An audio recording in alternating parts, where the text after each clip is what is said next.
Allez, ça dégage. Cool.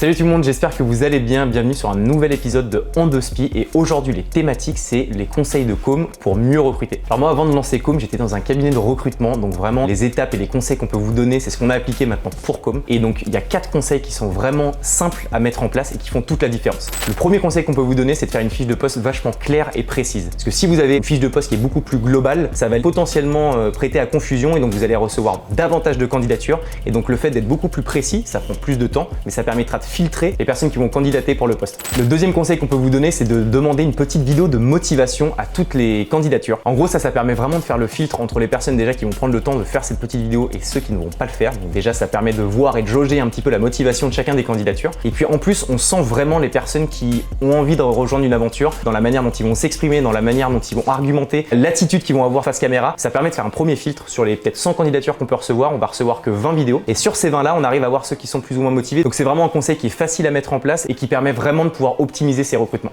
Le troisième conseil qu'on peut donner, c'est de vraiment appuyer sur les pains du poste en question. Vous risquez fortement que si la personne rejoint l'aventure et qu'au final c'est pas exactement le poste que vous avez vendu pendant l'entretien, il peut y avoir une perte de motivation parce que la personne se dit putain, je m'attendais à ce que ce soit un truc de dingue et au final ça l'est peut-être un petit peu moins. Donc j'ai tendance à insister sur vraiment les difficultés du poste, le fait que parfois il faut se lever tôt, que parfois c'est intense, que parfois il y a du stress, parce que au moins les personnes qui vont vraiment vouloir rejoindre l'aventure alors qu'ils savaient toutes ces difficultés de poste, c'est vraiment des personnes qui sont ultra motivées et qui ne risquent pas d'être encore une fois un petit peu désillusionnées du poste. Le quatrième et dernier conseil est un conseil qu'on applique absolument pas, mais qu'il faut qu'on fasse, c'est de préparer correctement les onboarding de chacun des nouveaux arrivants. Plus vous allez travailler cet onboarding, plus ça vous permettra de déjà de pouvoir automatiser un petit peu les arrivées des nouveaux arrivants, et plus ça va vous permettre de donner les bonnes informations et de rendre opérationnel au plus vite les nouvelles recrues. Voilà, c'est tout pour aujourd'hui, c'est juste des conseils. Alors on n'est pas du tout expert en recrutement, on n'est que 25, ce qui est top pour nous, mais pour d'autres c'est dérisoire. C'est juste des petits conseils que nous on applique, qui fonctionnent bien, et donc du coup on avait envie de vous transmettre ça. N'hésitez pas à nous donner un max de force dans les commentaires, ça nous donne envie de continuer ces petits formats, et puis n'hésitez pas aussi à nous dire les thématiques sur lesquelles vous avez envie qu'on intervienne. Encore une fois, je prends la parole au nom de toute la team com.